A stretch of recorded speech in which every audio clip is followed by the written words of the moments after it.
Abu Umama bin Suhail narrates that one day he and Urwa bin Zubair were in the service of Hazrat Aisha Siddiqa radiyallahu ta'ala anha when she remarked, I wish you both had seen the Prophet sallallahu alaihi wasallam on the day he was ill. At that time, there were 6 or 7 dinar coins lying with me. The Prophet sallallahu alaihi wasallam commanded me to distribute them among the poor.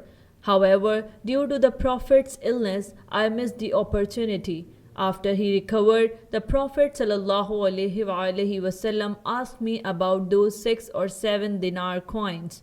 And I replied, O Messenger of Allah, I was preoccupied with your illness. The Prophet ﷺ then raised his hands and said, What will Allah do with me when I am like this? May Allah bless me with His mercy. Musnad Ahmad Hadith number 23634.